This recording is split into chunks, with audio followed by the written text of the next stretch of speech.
Hi folks, it's what time is it? Oh good gracious, it's 6:25 in the morning and we're just leaving the Motel 6 here in Brandon, and it's a wet day out there, so yeah, I don't think you'll see much on this part of it. We'll kind of keep you posted as time goes on. Good hotel, no problems at all with this hotel. We stayed here on the way over, and I'm just setting up my spot here now so that the kids can track us. So you'll notice, there we are. See this? That's spot, okay? And every time it blinks like that, like, I don't know, did you see it? Did it blink? Yeah, there it is. Every time it blinks, it makes contact with the satellite. It's a GPS thing. It overlays on a Google map on the satellite display, and it tracks every 10 minutes. It leaves a breadcrumb. It means it leaves a breadcrumb. It means it leaves a mark on the map, and then when you overlay it on a normal Google road map, it shows you exactly where you are within the last 10 minutes. And then it has a date, time on it, and this sort of stuff. So as long as you got my website, you can track us. However, I just gave that, that's just for the kids, so that you can know where we are. Anyway, we're just about ready to leave here. I thought this was mine, but I found this laying just by my car, so it must have belonged to somebody else. But it's one of those USB plugs, and these are quite standard, but I can use another one. So anyway, I just about was leaving, and I was going to drive over it, and that would have been the end of it, because the whole end of it would have been buggered up and flattened. This is the one I had on mine. So anyway, we'll see what happens here. Well, that's what it looks like at 6:30 in the morning, folks, just having left Brandon. And the only reason why we're up this early is because the alarm went off. And normally, having stayed in hotels so many times, I normally check these things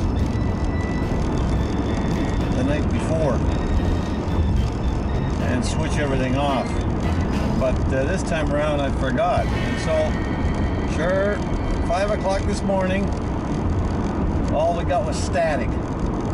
And I think what probably happened is when the cleaning staff comes in and they wipe things down or they dust things, they inadvertently threw the switch on, because obviously it wasn't set to any specific station, so it was just static and no tone. So that's what woke me up. All I got was, right at 5 o'clock. So obviously, and then of course I couldn't find the switch to turn it off, because they're real rinky-dink little things. So hence we're up. Well, we're in Saskatchewan, folks. You'll notice it's gotten a little lighter in the interim. We made a quickie stop over just in Verdon there so I could get a Timmy's. Well, they promised us better weather, and we're maybe about a half hour out of Regina, west of Regina.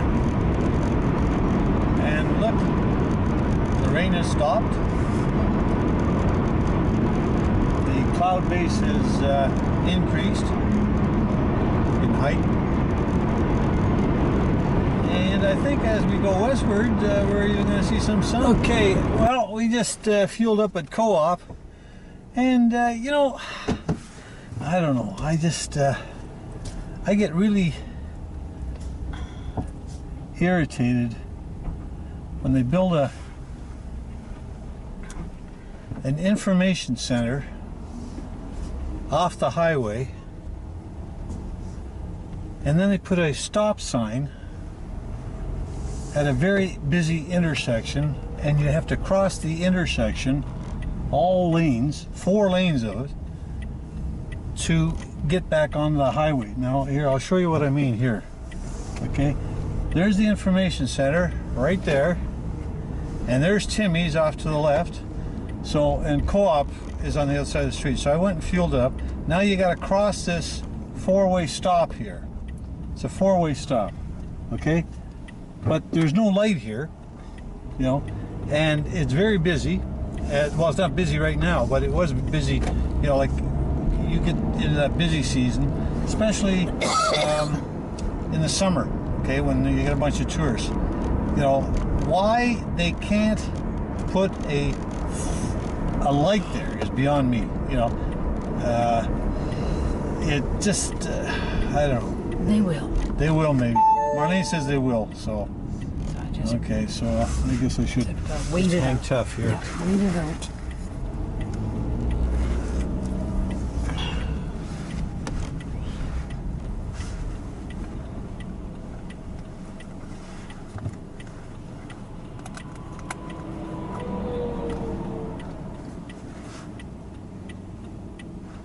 And this is a very bad intersection here too. You know, it's there's a hill on the right.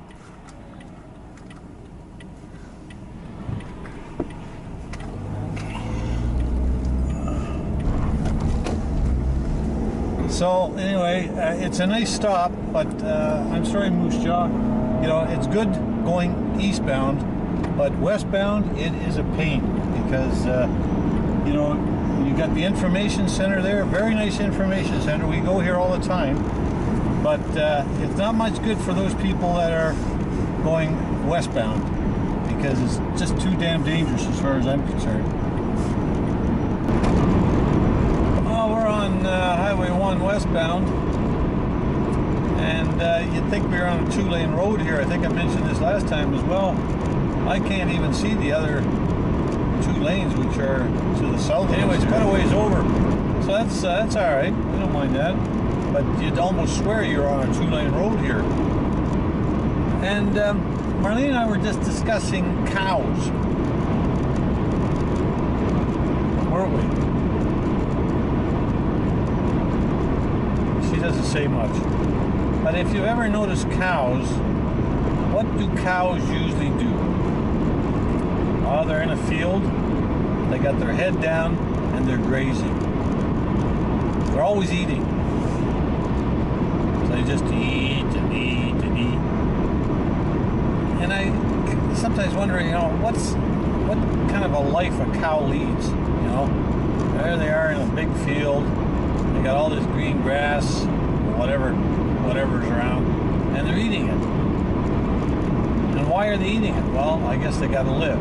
You know, like everybody else, but you know, it's almost like eating finger food. You know, people that don't know what to do, they keep on eating potato chips or cheesies or whatever. But these cows, they're always eating. Very rarely do you see them laying down just relaxing. So you might as well say they're sort of fattening themselves up for the kill, because that's all they seem to do from the day they're born to the day that they're picked up for the processing plants. Anyway, just a little thought. Think about it. I think about things like this. So you're sitting back and saying, what's wrong with him? Hasn't he got anything better to think about? Well, I do, but you know, when you're traveling long distance, these things go through your mind. Anyway, there's something else to chew back on. In the one when I was talking about these cows grazing. Remember I said this about the cows grazing? Then I ended up the little vlog or the little spiel there, and I said, well, that's something else to chew on or something to that effect. Marlene, you know, about a minute later she got it. I did not. Oh yeah, I heard you. Didn't you know what you said? I heard you say it. Yeah. And then she said, did you just... that you just thought of it. Yeah, that I just thought of it. And I said, it just comes to me. It's just natural.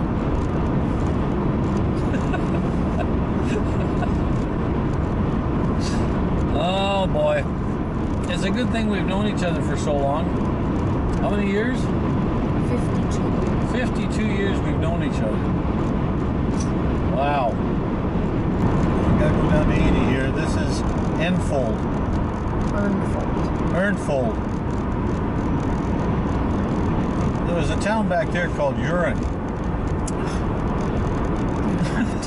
I can't help it. That's what it was called. U-R-E-N.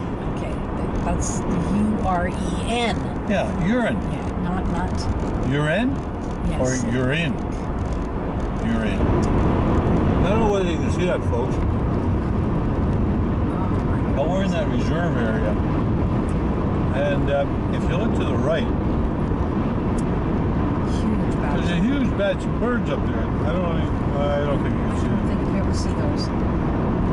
I mean, it's just massive. There'll be millions of birds. It's just I can't even count them. here's another batch coming. Yeah, I see it. Yeah, I got the camera up, but I don't know if you can see them because it's there's so many of them.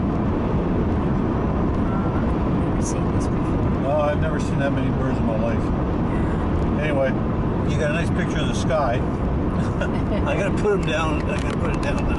There we go. Yeah. But yeah, I don't know. There was just and a whole pile of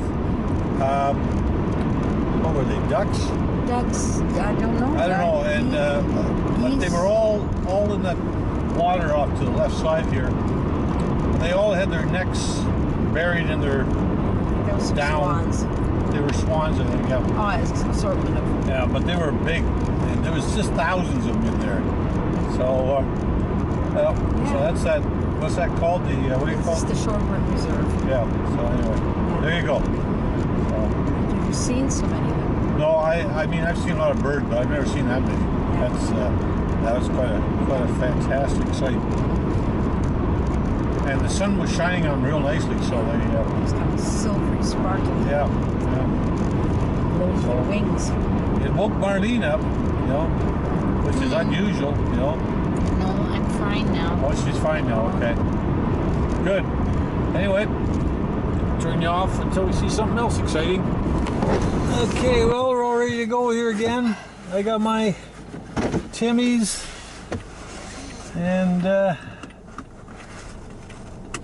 guess might as well get going here. Probably a good idea. Yeah. Gotta get home. Yeah, Marlene just had to have her Timmy's, so, you know. I did not. On my Tim muffin.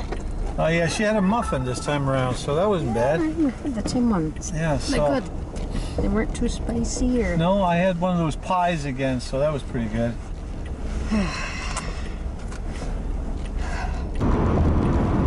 Well, as you can see, it's still nice and sunny. Got 396 kilometers to go. And we're about 840 meters above sea level here. Nice and sunny. Clouds, minimal. And it's a balmy 15 degrees outside. So this is the hat, as they call it, the hat. So, got a giant tent sail out there. You want to buy a tent? Oh, that's what it is. I think we got cars in it.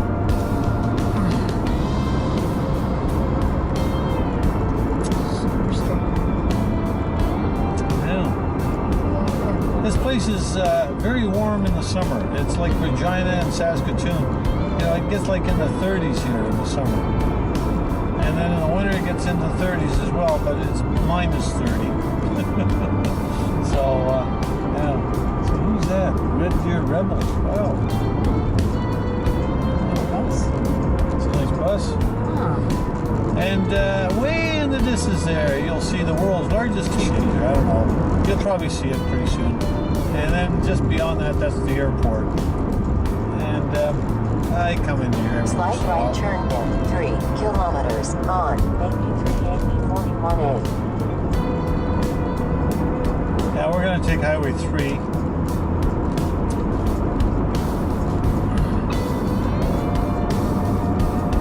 There's the teepee coming into view there.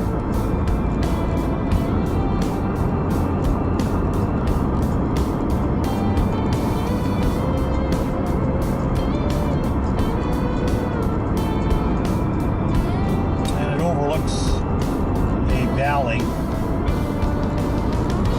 Sort of a big park with lots of walking trails in it. And the airport's just to the left of that. Matter of fact, when you come in on final on the west-east runway, it's actually you fly right by it. So there it is.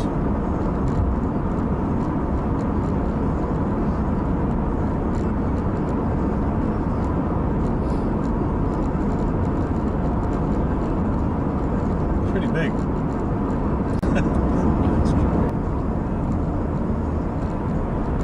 You can go straight ahead. That takes you to Calgary.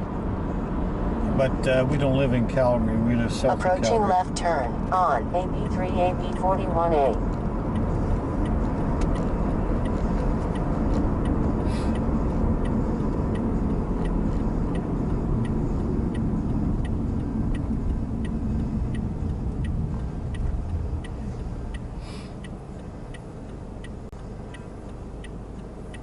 It's 17 degrees here. Beautiful. Wow. Nice. Nice for the 1st of October. Absolutely beautiful. Yeah. Can't complain about the weather. Well, we can complain. It's not going to help you any, but... No, that's right. Okay, we're just entering Tabor. Don't know if I showed you this on the way when I came, but there's the sugar beet factory. I think that's where they process the sugar beets. And that's what Tabor is known for. And that ain't corn. Yeah, Tabor corn. Yeah. So this is the agriplex, they call it, the Tabor agriplex. So we're gonna pop into here. I think they have a Tim's here somewhere. Yes. So what we're gonna do is see, there's Timmy's, the backside of Timmy's. Okay. But we're gonna park in here because there's lots more parking here. Yeah. Okay, so here we go. So we are 218 kilometers from home. Well, we're out of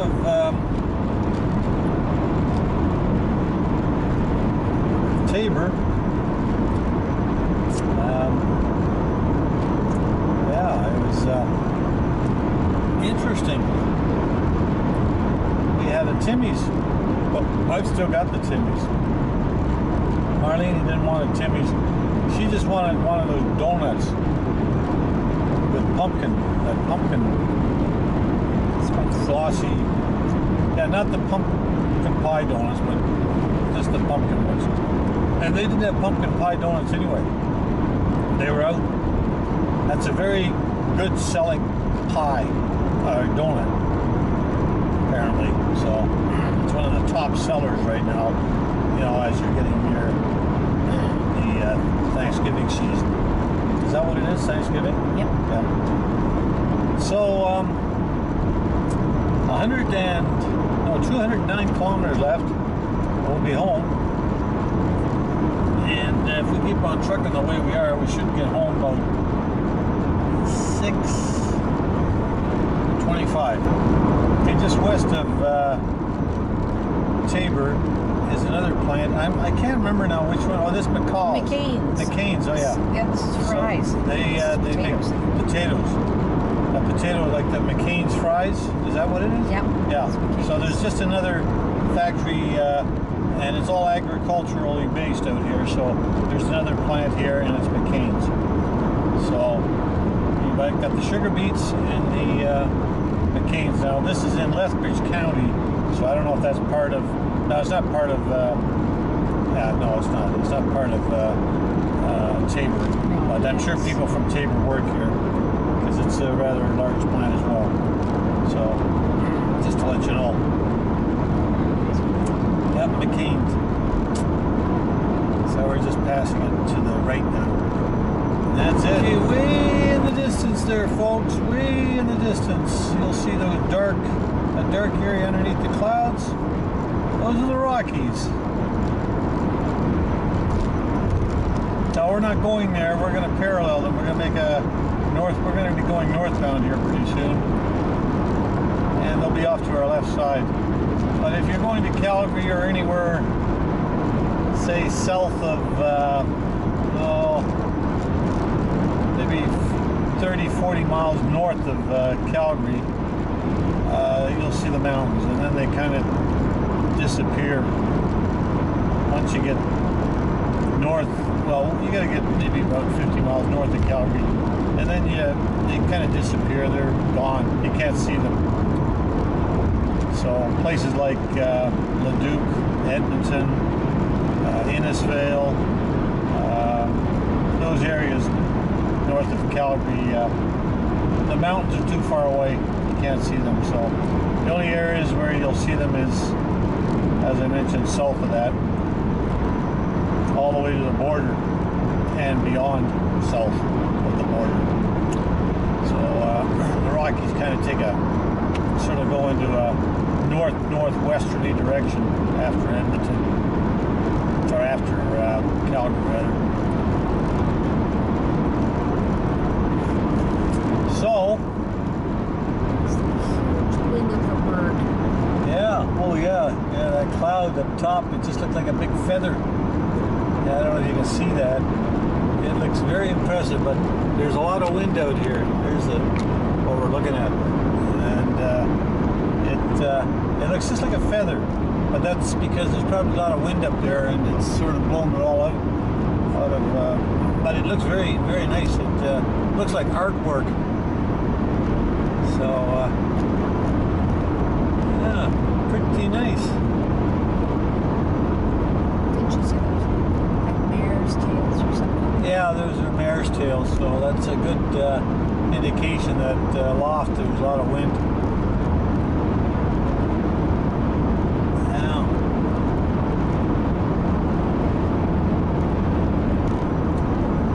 And right over the like there you go again. See, right over the Rockies there, over the black hills there that you see in the distance. Where the clouds are, well, that's right below that is the Rockies. So we'll get close, but not close enough. You can check out one of our other vlogs out there where we actually went into the interior and had about a 3 or 4 day trip there. So it was kind of nice. I enjoyed it. But now we're heading home on the last day of our trip, which started on September the 1st and ended on October the 1st. Well, folks, we're on the homeward bound stretch here. We've only got a little bit to go here. We're northbound on Highway 2. And yeah, it's been an interesting trip. Seen lots.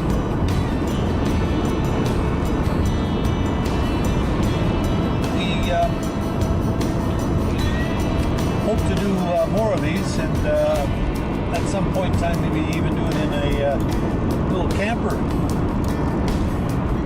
So we're going to be a little bit more actively engaged in looking for something that would allow us to stay on the road and eliminate some of the hotel costs that we incur. Anyway, folks, it's been great having you with us, and hopefully you enjoy this vlog. I think I'm going to put it together as just a vlog and a number, and then it'll be part A, or like part 1, part 2, part 3 of that particular vlog, or else it's going to get way too complicated. So we're just going to do it that way. It's going to take me quite a while, I think, to get all this stuff edited, because I've got over probably 11 hours of video. Some may be of interest to you, some may not. If you want to watch them all, be my guest. I've got 32 vlogs on there right now, which range in anywhere from flying my airplane around the country to driving my car. And I think one was in the tour bus, the last tour bus I did, the tour bus trip I did. And who knows what the future may bring. Anyway, thanks for watching, and if you're so inclined, there's this little button on the screen that says subscribe. And if you enjoy the vlogs, you can subscribe to my channel. Tag along with Chet. Just hit that little button there. It says subscribe. And it'll tell you when the new vlog is uploaded. And you'll be the first to get the information. It doesn't cost anything. It's absolutely free. I'm not going to charge you a cent. So just hit that little button and you'll get all the vlogs that I download on YouTube. So once again, thanks for watching and catch you on the flip side.